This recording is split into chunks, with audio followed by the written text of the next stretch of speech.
Señor, una vez más estamos delante de tu palabra agradecidos. Gracias por lo que tú nos muestras de ti en ella. Gracias por lo que vemos de tu carácter. Gracias por lo que vemos de tus glorias ahí. Y Señor, no solamente de tu gloria, sino de tus glorias, porque son tantas y son tan brillantes todas, son refulgentes todas. Señor, por favor, déjanos verte como tú te muestras a nosotros. No como nosotros pensamos que eres, no como nosotros ideamos que podría ser, sino como tú de verdad eres. Y que así en la contemplación de tu grandeza y de tu imagen nosotros te amemos y nosotros seamos más tuyos y nosotros, Señor, podamos encontrar lo que nuestro corazón siempre necesita, que eres tú.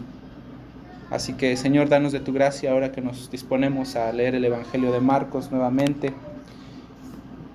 Y sosténnos. Te lo pedimos en el nombre de Jesús. Amén. Bien, hoy comenzamos la tercera sección del Evangelio de Marcos.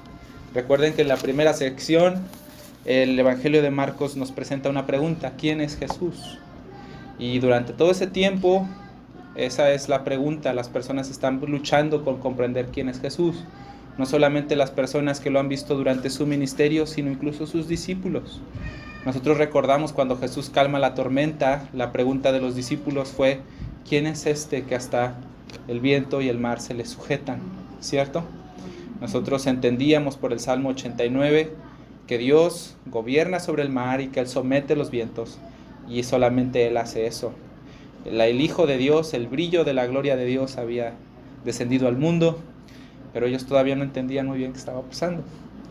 Durante la segunda sección del Evangelio de Marcos, nosotros vimos a Jesús especialmente hablando con sus discípulos muy de cerca, ya no teniendo un ministerio público al 100%, sino tomando a sus discípulos aparte constantemente para revelarles sin ningún tipo de cortina lo que Él había hecho y lo que Él venía a hacer al mundo. Pero dense cuenta que hasta este momento, hasta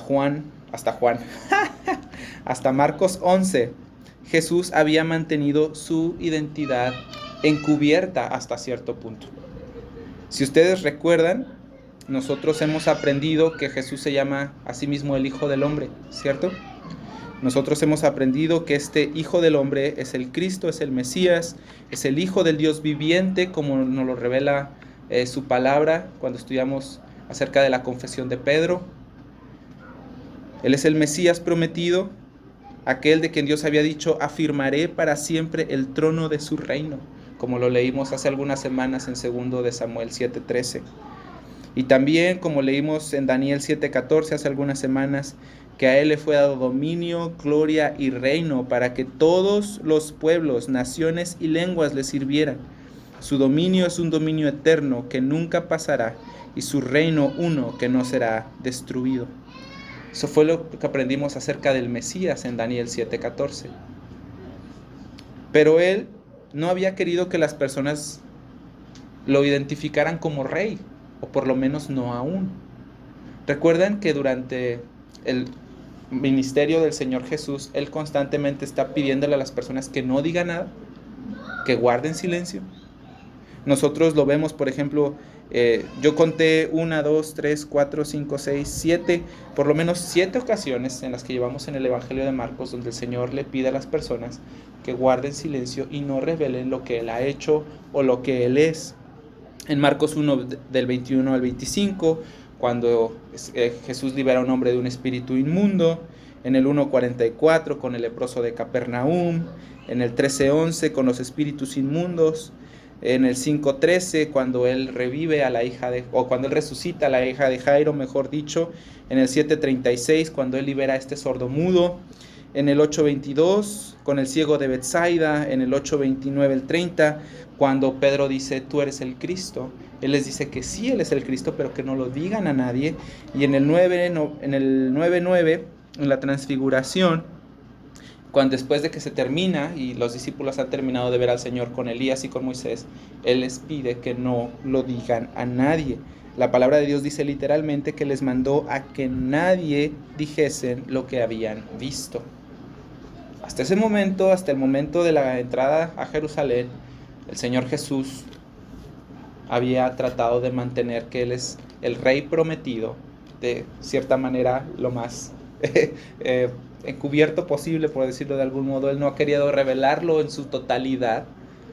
Pero ahora, fíjense lo que sucede.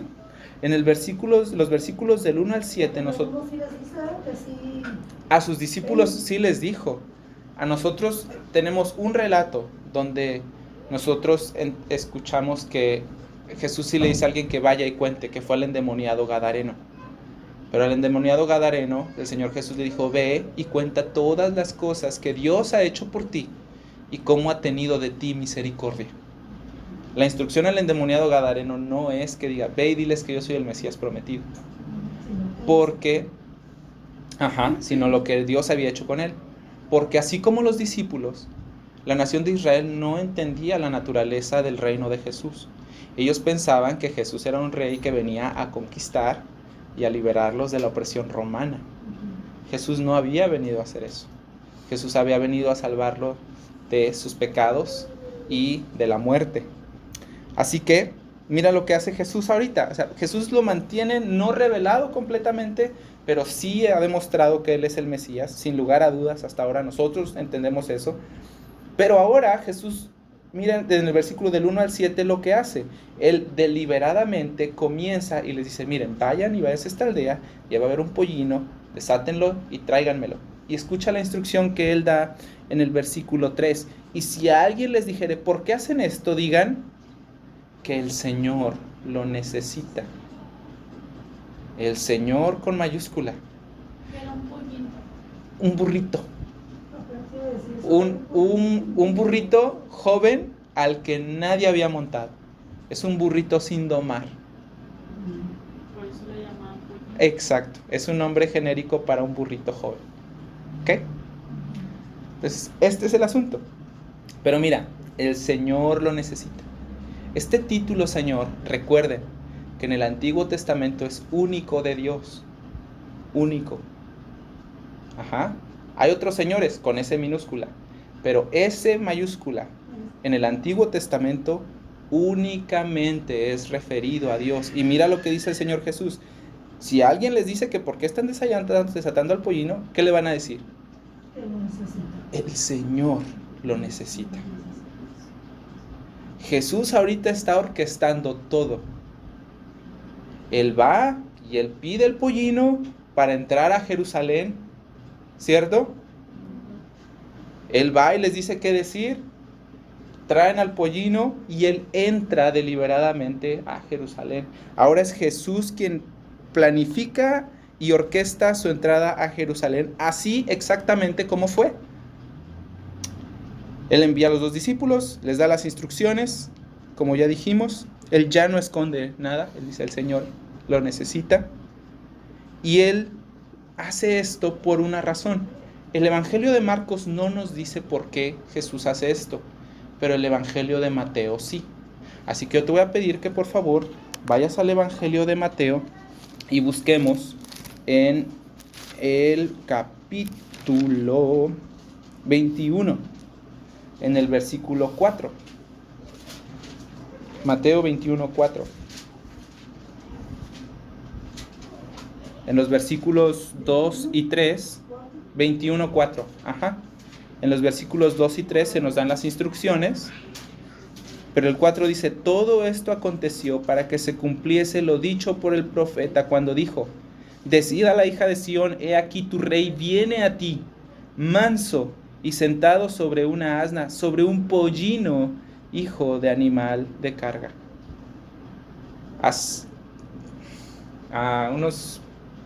¿Qué será? Hace muchos años el profeta Zacarías profetizó esto. Y ¿saben qué? Aquí les voy a contar un poquito de historia, porque esto es importante. El Señor Jesús hizo esto para cumplir la profecía, ¿se dan cuenta? Él deliberadamente se proclama a sí mismo como el rey de Sión. La profecía es que el rey vendría sobre un pollino, ¿verdad? ¿Y qué hace el Señor Jesús? Traigan ese pollino, tráiganmelo porque es como yo voy a entrar a Jerusalén. Y aquí es importante entender esto. Déjenme les platico un poquito de historia, ¿sale? Lo voy a intentar hacer un poquito, no tan largo, un poquito corto, pero en el año 605 a.C. pasó algo muy interesante. El rey de Babilonia, que se llamaba Nabucodonosor, sitió a Judea la primera vez. Un sitio es que cortaban todo de la ciudad. Nadie podía entrar, nadie podía salir. La ciudad se quedaba sin comida, sin agua, sin recursos. Entonces, cuando la ciudad estaba debilitada, atacaban la ciudad para conquistarla. En ese primer año del 605, el rey Nabucodonosor sitia a Judá. Y en el 597 ataca nuevamente la ciudad de Jerusalén y a Judá, llevándose con él a 10,000 cautivos. ¿Se acuerdan del libro de Daniel? Que Nabucodonosor se lo lleva. Ahí fue. Y en el año 586 a.C., Nabucodonosor sitia a Jerusalén nuevamente y destruye la ciudad y el templo, y se toma todos los tesoros del templo y exilia a toda la gente. Se los lleva cautivos a Babilonia. Un tiempo triste para los judíos. Años después, el imperio persa conquista al imperio babilónico y hay un nuevo rey llamado Ciro. Este rey Ciro le permite a los judíos regresar a Jerusalén. ¿Y saben qué? Ellos caminan desde donde estaban hasta Jerusalén nuevamente. Esta experiencia del exilio es de las peores experiencias que una nación pueda tener, especialmente en el mundo antiguo. Su patria había sido devastada por los ejércitos invasores, los tesoros del templo habían sido tomados, el templo que simbolizaba la presencia de Dios en medio de su pueblo había sido destruido, los líderes murieron y los que sobrevivieron fueron esclavos de una nación pagana. Eso es muy triste. Cuando ellos regresan a Jerusalén, el escriba Esdras se pone a trabajar y pone los cimientos del nuevo templo, pero el trabajo de reconstrucción se detuvo por algunas situaciones alrededor de 20 años. Nehemías, otro señor que encontramos en la Biblia, estuvo trabajando en la reconstrucción de los muros de Jerusalén. Pero, otra vez, la reconstrucción y la situación era difícil. Sin muros, rodeados de enemigos, sin aliados, sin recursos. Regresando a una ciudad que fue destruida. Y es en ese contexto, en este contexto de tristeza, de desesperación, tal vez de desesperanza, donde Dios les recuerda a través del profeta Zacarías lo siguiente. Escucha, voy a leer la profecía directamente del libro del profeta Zacarías, porque es aquí, en este clima tan duro, tan difícil, que el Señor les dice lo siguiente: alégrate mucho, hija de Sión, y da voces de júbilo, hija de Jerusalén. He aquí tu rey viene a ti, justo y salvador, humilde, cabalgando sobre un asno, sobre un pollino hijo de asna. De Efraín destruiré los carros y los caballos de Jerusalén, y los arcos de guerra serán quebrantados, y habrá paz a las naciones. Y su señorío será de mar a mar, y desde el río hasta los confines de la tierra. Y tú también, por la sangre de tu pacto serás salva. Yo he sacado a tus presos de la cisterna en que no hay agua. Vuélvanse a la fortaleza, oh prisioneros de esperanza. Hoy también les anuncio que los restauraré el doble, porque he entensado para mí a Judá como un arco, e hice a Efraín como su flecha, y despertaré a sus hijos, oh Sión, contra tus hijos, oh Grecia, y pondré como espada de valiente. Y Jehová será visto sobre ellos, y su dardo saldrá como un relámpago, y Jehová el Señor tocará la trompeta, e irá entre torbellinos de austro. Jehová de los ejércitos amparará, y ellos devorarán, y hollarán las piedras de la honda, y beberán, y harán estrépito como tomados de vino, y se llenarán como tazón, o como cuernos del altar. Y los salvará en aquel día Jehová su Dios, como rebaño de su pueblo. porque como piedras de diadema serán enaltecidos en su tierra, porque cuánta es su bondad y cuánta es su hermosura. El trigo alegrará a los jóvenes y el vino a las doncellas. En medio de esta situación tan dura, Dios les dice que enviaría un rey, que tendría un dominio de mar a mar. Y mira, el último versículo me gusta mucho porque es una descripción de abundancia. El trigo alegrará a los jóvenes y el vino a las doncellas. Todos van a estar felices y en paz por la venida de este Rey humilde y Salvador. De hecho, así se llama el sermón de hoy. El sermón de hoy se llama el humilde Rey Salvador. Así que esta es la profecía. Y fíjense que la situación de ese entonces no era tan diferente. La situación del tiempo de Jesús no era tan diferente a la de Zacarías. Ellos habían sido oprimidos por los romanos. Ellos estaban ansiosos por liberación. Los romanos eran duros. De verdad eran muy duros. Tenían poca misericordia. Pero ellos, que fueron conquistados nuevamente por los romanos, primero por los babilonios, después por los persas, después por los griegos y ahora por los romanos, estaban en una situación también muy triste, porque hacía 400 años Dios no había mandado ni a un solo profeta. Dios había estado en silencio por muchos, muchos años. Pero cuando Jesús lloró en Belén, el llanto de ese bebé rompió el silencio de Dios. Y no nada más trajo un profeta, sino que trajo a nuestro sacerdote y a nuestro rey. Ahora Jesús cumple la profecía mostrándose a sí mismo como este rey justo, humilde y salvador que viene a Sión. Él es el Hijo de Dios, el Mesías, cuyo dominio y reino son eternos. Jesús se muestra así ahora. Él se deja ver como lo que Él es. Pero también quiero que veas algo muy importante acerca de cómo Jesús se presenta. Él no vino montado en un caballo, ¿cierto? Ni en un toro, ni nada. Él vino montado en un burro. Y para acabarla de amolar, en un burro prestado. Ni siquiera era suyo. A quien se le dio toda autoridad en los cielos y en la tierra. El que está rodeado de gloria como ninguno puede siquiera imaginar, vino a nosotros sobre un burrito. Esta historia me acuerda mucho de un caballo muy famoso que se llama Bucéfalos. ¿Habían escuchado de Bucéfalos alguna vez? Es el caballo de guerra más famoso. Es el caballo de un señor que se llama Alejandro Magno. Lo estudiamos cuando estábamos en la escuela. ¿Se acuerdan de Alejandro Magno?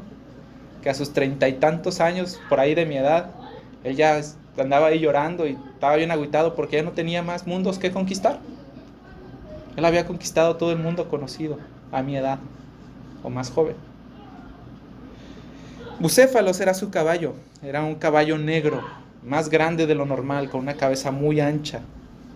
Era un caballo que se veía bastante poderoso según las descripciones que hay de él. Era negro y tenía una estrella blanca aquí en su frente. La historia dice que Bucéfalos era un caballo fiero, o sea, muy duro, que apenas veía algo y lo atacaba.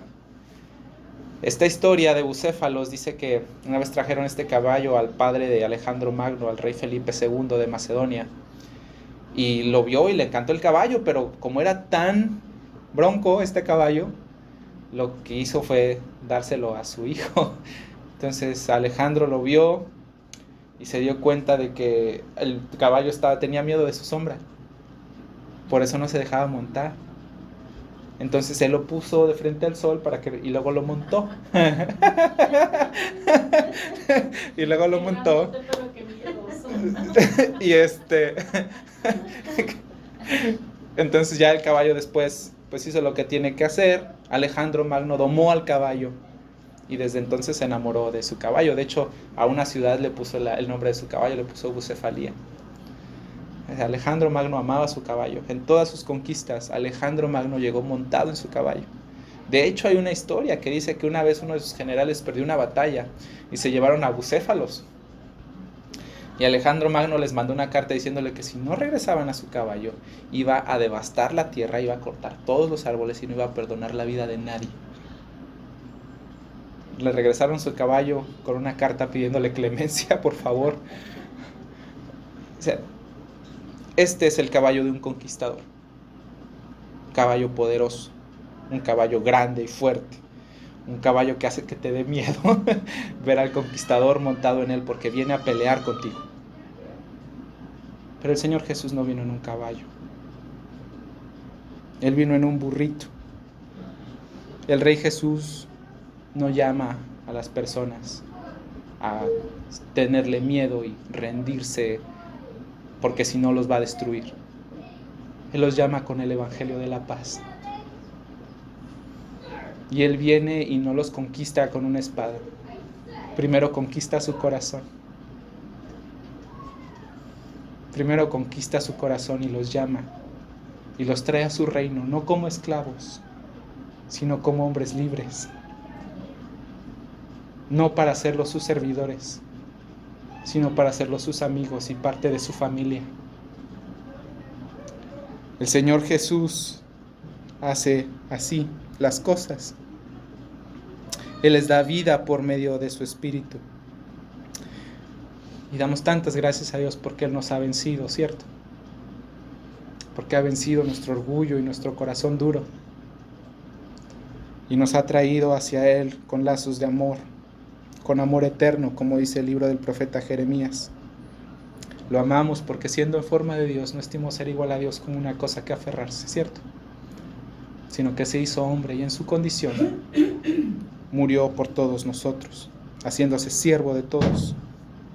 Él se humilló hasta lo sumo y ahora se presenta delante de nosotros, no altivo y orgulloso, no viniendo a destruir sino a salvar, no en su gran caballo de guerra sino manso y humilde en un pollino, para procurar la paz entre Dios y los hombres, dando su vida por eso. Este es el Rey Jesús. Qué glorioso Rey tenemos. Qué maravilloso Rey tenemos. Al que no le servimos por miedo, sino por amor. Porque sabemos que Él es fuego consumidor, sí. Sabemos que es una cosa terrible caer en sus manos. Es una cosa terrible caer en sus manos. Pero me recuerda mucho a las crónicas de Narnia esto. El león Aslan no está domesticado. Él es fiero, él es feroz. Pero él también juega con una niñita y lo deja acariciar su melena. Este es nuestro Rey Jesús. El león de Judá, el Cordero de Dios, el Rey Salvador humilde que viene al mundo para salvarlo. Para salvarlos de la muerte, para salvarlos del pecado, para salvarlos de Satanás y de morir en el infierno eternamente. ¡Qué glorioso Rey! Pero este no es el Rey que Israel esperaba. El Rey que Israel espera es diferente.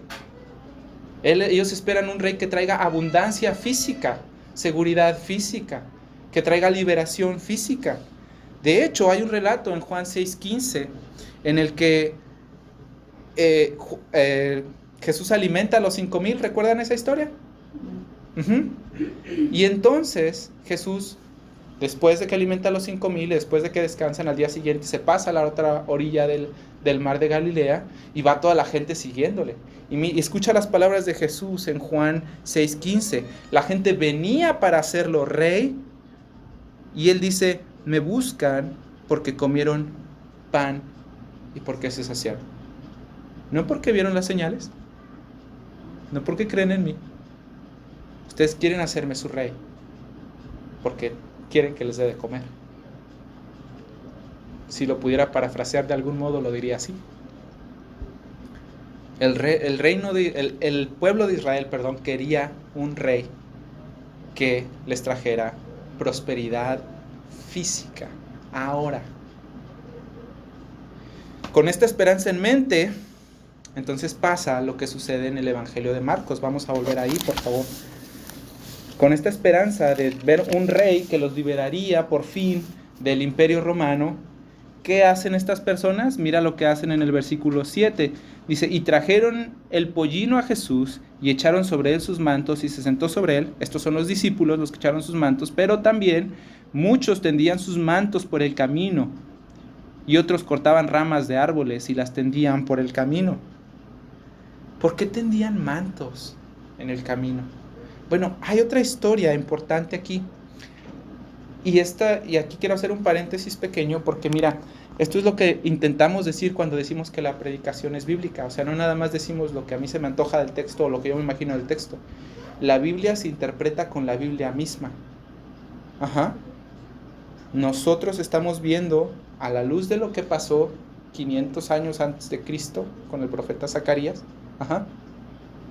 Y lo que él escribió, y de ahí nosotros estamos aprendiendo lo que Jesús está haciendo ahora. ¿Sí? No estamos imaginando cosas. Pero ahora nosotros también debemos de volver a la Biblia para que la Biblia nos explique por qué la gente ponía sus mantos. En el segundo libro de los Reyes de Israel, en el capítulo 9, se presenta una historia muy similar a la que el pueblo de Israel vive ahorita, oprimidos por un rey malvado, que es el rey romano. En ese entonces había un rey que era muy malvado, que era un rey de Israel que se llamaba Acab. Acab tenía una esposa que era peor de mala, que se llamaba Jezabel. Entre Acab y Jezabel introdujeron ídolos a la nación de Israel y mataron a muchos sacerdotes y a muchos profetas de Dios. Muchos. Pero entonces Dios envía al profeta Eliseo a ungir a un nuevo rey. A un rey que libraría a los israelitas de Acab. Este rey se llamaba Jehú. Cuando Jehú es ungido, lo ven los siervos del rey Acab y le dicen, oye, ¿por qué está haciendo esto? ¿Te imaginas? Ver a los siervos de Acab ahí que te están ungiendo como rey. Qué miedo, ¿no? Bueno, él dice, bueno, pues tú sabes, está loco este. No es cierto. No nos digas mentiras, dinos la verdad. Bueno, él me ungió como rey.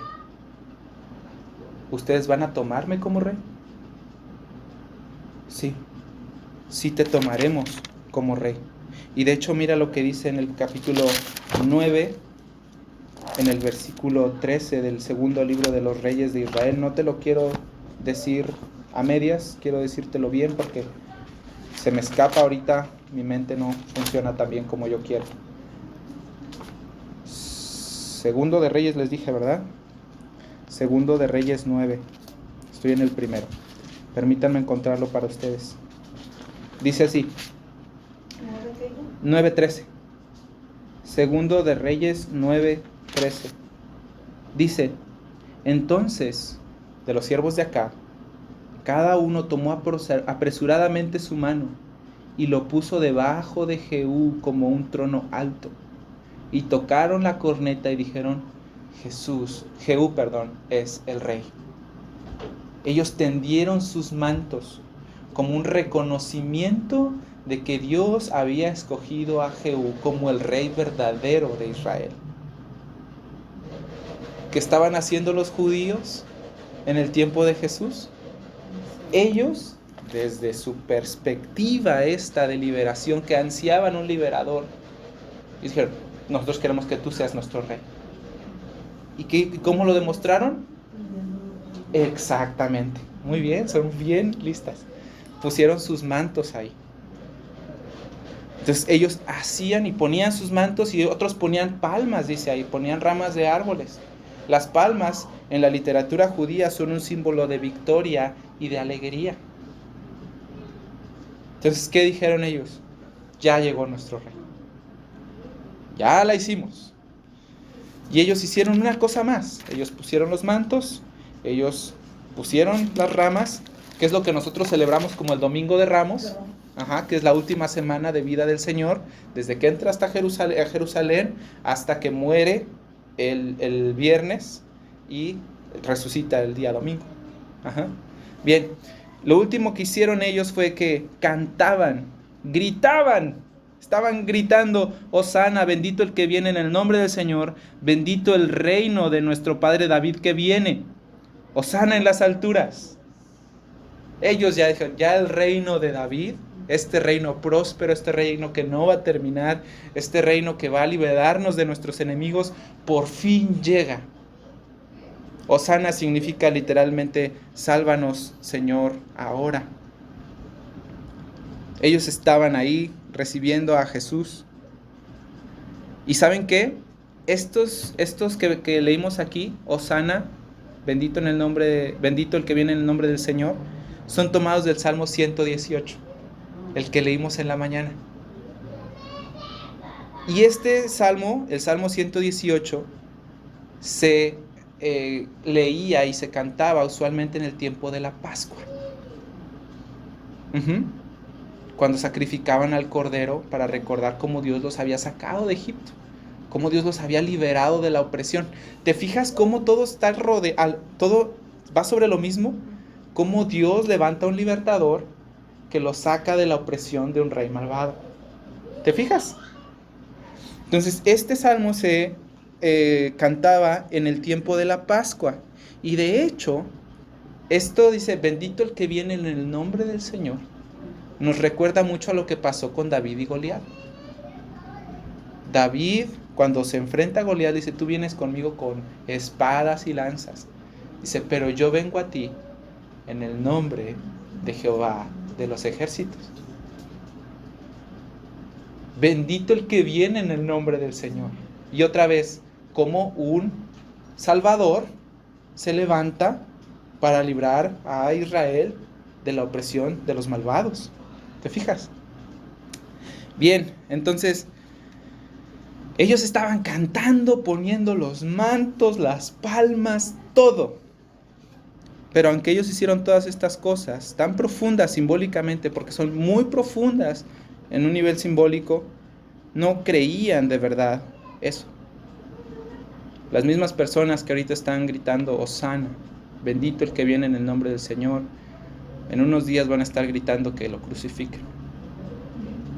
Son exactamente las mismas personas. Ellos no entendían para nada lo que Jesús había venido a hacer al mundo.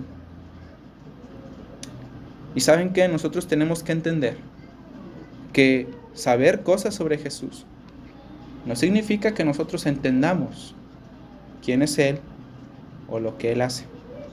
Saber verdades sobre Jesús tampoco significa necesariamente que nosotros comprendemos esas verdades, ni que nosotros amamos esas verdades. Saber algo y guardarlo en el corazón es algo muy distinto. Estas personas tenían una imagen de Jesús, pero ellos no creían en Jesús como Él se había mostrado. Fíjense qué error tan grande cometieron, que ellos se perdieron de la salvación de Dios que pasó frente a ellos, porque no pudieron abandonar las ideas que tenían sobre este rey.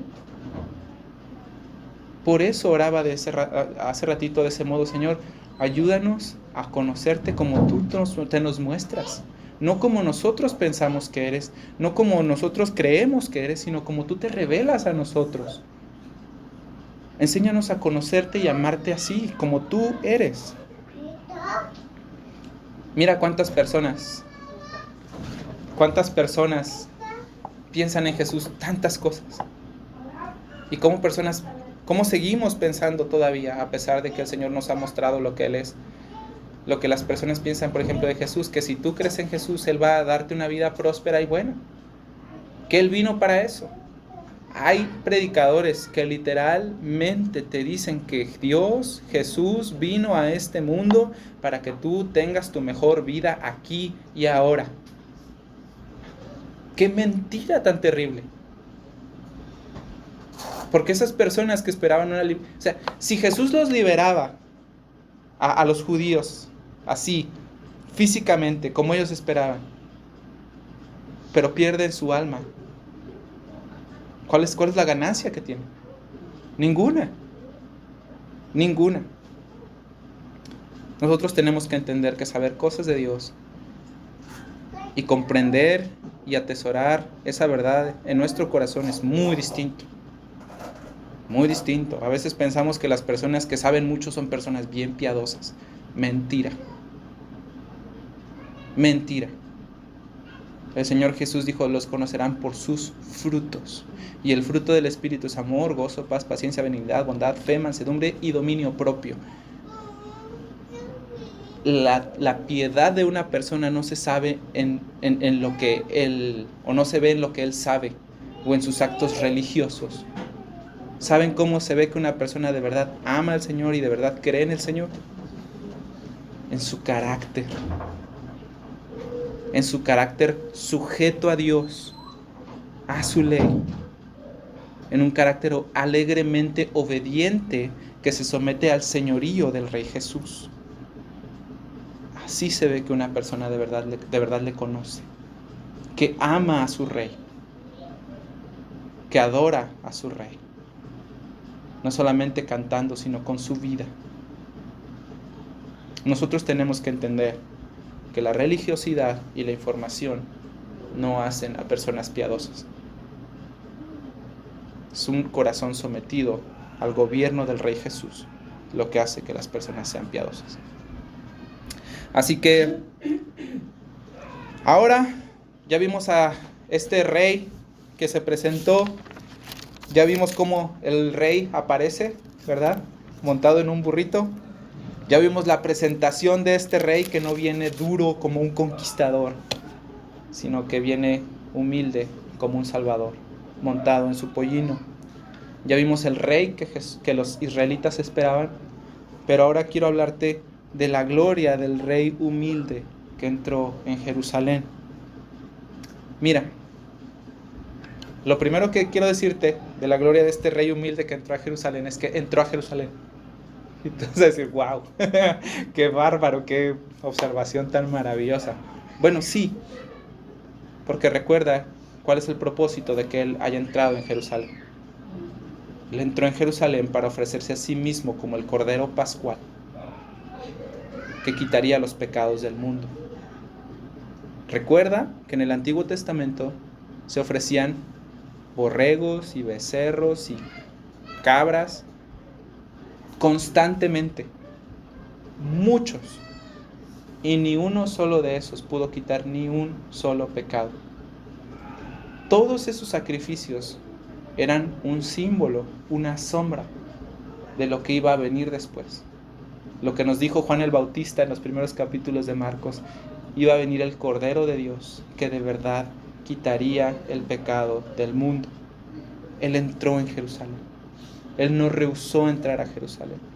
Él lo hizo, como dice Hebreos, con el gozo puesto delante de él, dando su vida voluntariamente por la salvación de muchos.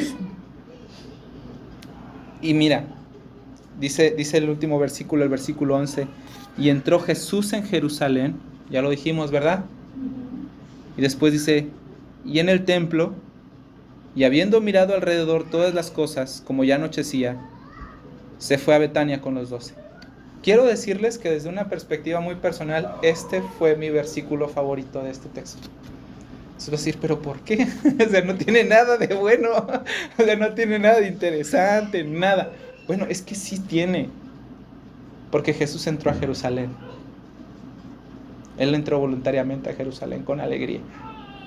¿Qué rey tan grandioso tenemos? Él quiso. Nadie lo obligó. Él quiso. ¿Por qué no tendría que entrar? ¿O por qué lo dices así? ¿De qué él entró? ¿No Porque, debía haber entrado? porque muchas personas piensan que Jesús es como una víctima, que fue así, pero no es así. Y lo digo así, que él entró porque al contemplar eso, nosotros podemos ver la compasión de Jesús por nosotros, el amor de Jesús por nosotros.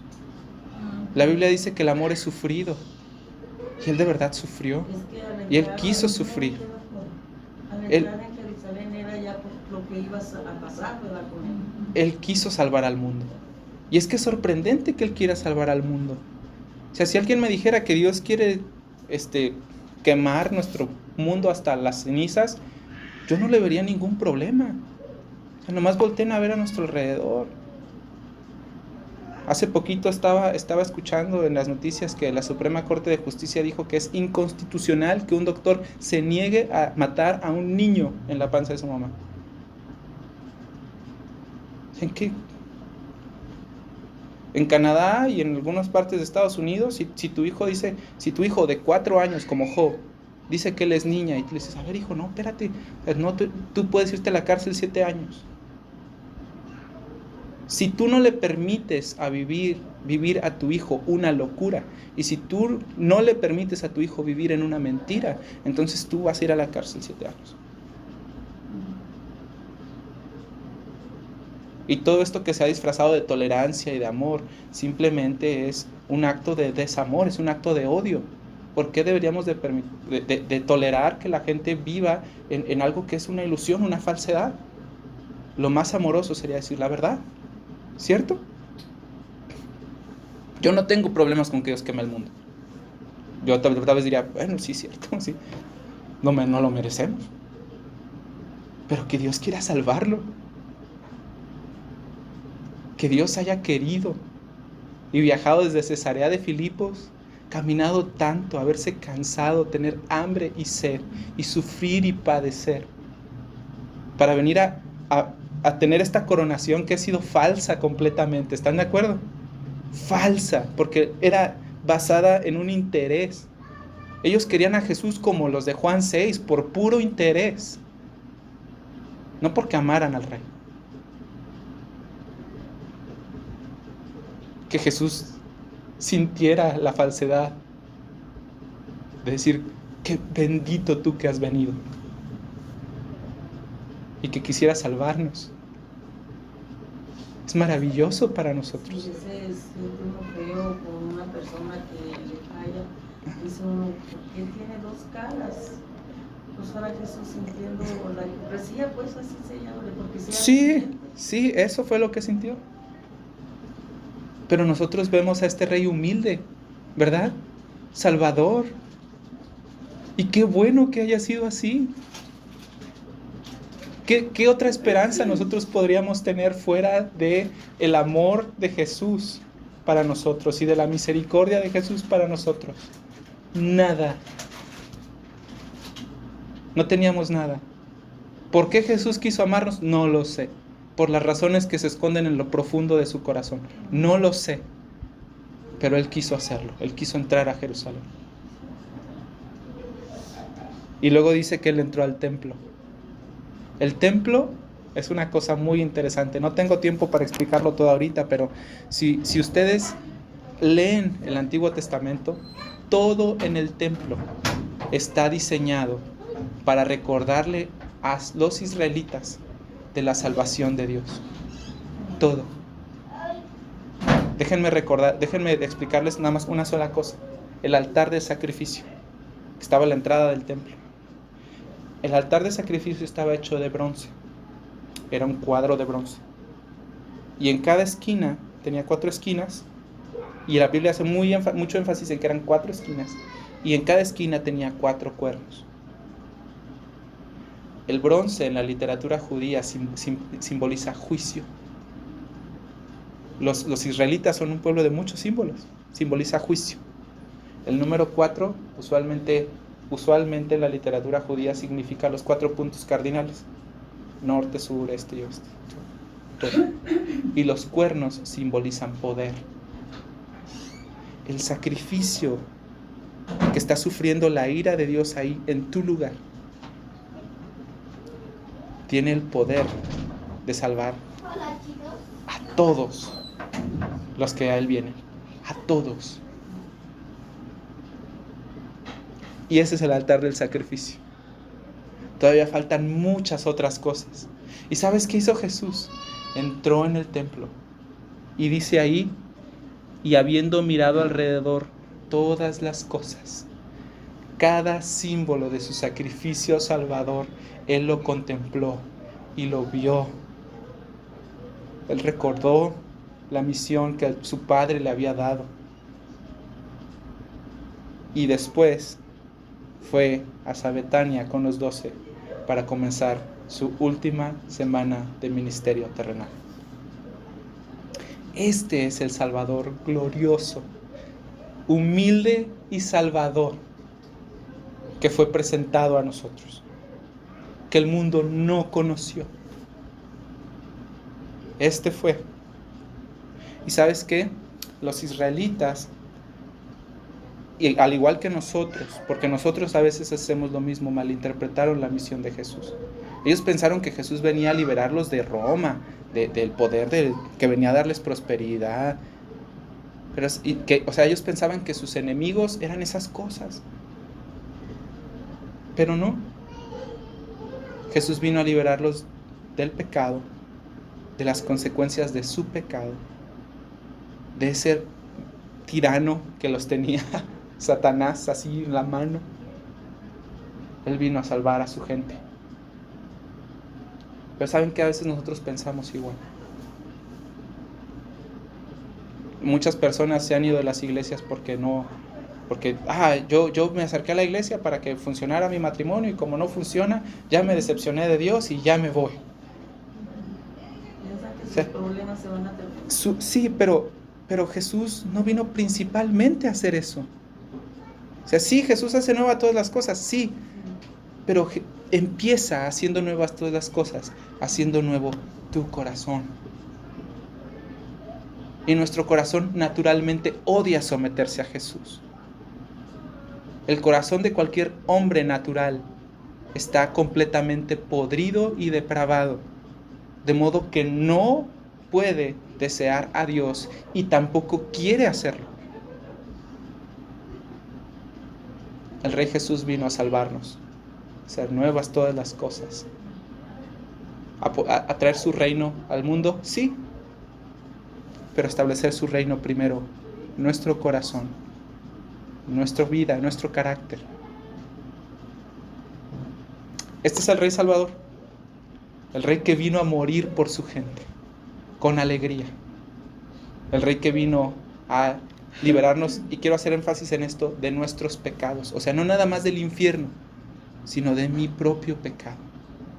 Él vino a liberarme de ser, yo Carlos, yo. De ser tan enojón, de ser impaciente, de estarme afanando por tantas cosas. No tengo por qué vivir así. Cuando un rey conquistaba otro reino, ese reino ya no se regía con las leyes del rey anterior, sino del nuevo rey. La Biblia dice que nosotros antes éramos por naturaleza hijos de ira, separados de Dios, lejos de Él. Pero ahora, por su sangre, dice Efesios 2:13, hemos sido hechos cercanos. Y ahora Dios nos ha traído a su reino, al reino de su amado Hijo. Y no solamente eso, sino que nos ha sentado con Cristo en los lugares celestiales. ¡Qué Rey tan grandioso! Yo ya no tengo que vivir como vivía antes. No tengo que. Mi Rey me ha hecho libre para vivir para su gloria. Para vivir como un hombre libre en Él para siempre. Oramos. Señor, te damos tantas gracias por este relato precioso de la entrada triunfal a Jerusalén. Señor, nuevamente te rogamos, por favor, déjanos verte, déjanos conocerte. Danos hambre por tu palabra para que nosotros busquemos tu rostro y para que nosotros conozcamos quién eres tú. No lo que yo pienso que eres tú, no lo que creo o lo que me enseñaron, sino lo que tú revelas de ti mismo en tu palabra, para que nosotros podamos honrarte como el Rey, porque eso eres nuestro Rey. Deseamos seguirte, servirte, proclamarte, amarte fielmente. Por favor, ayúdanos a hacerlo. Y yo te alabo, Padre, porque nos muestras esto y nos ayudas a seguirte así. Por favor, llévanos con bien a casa. Sigue siendo en la salud de Sandra, sigue ayudando a nuestra hermana Raquel con sus trámites, sigue ayudando a mi tía con su pie, su trabajo, todas las cosas que tiene que hacer, su familia, a Toño, a mi tío, a Paola, a Edith, con su propio corazón, a Dani, a Mariana, Señora Sara que está lejos, a Job, a Leví, a Caleb también, Señor. Nos ponemos en tus manos y rogamos que podamos verlos pronto, a Roberto, a su familia. Señor, no tenemos otra esperanza. En ti esperamos. En ti esperamos. Oramos en el nombre de Jesús. Amén.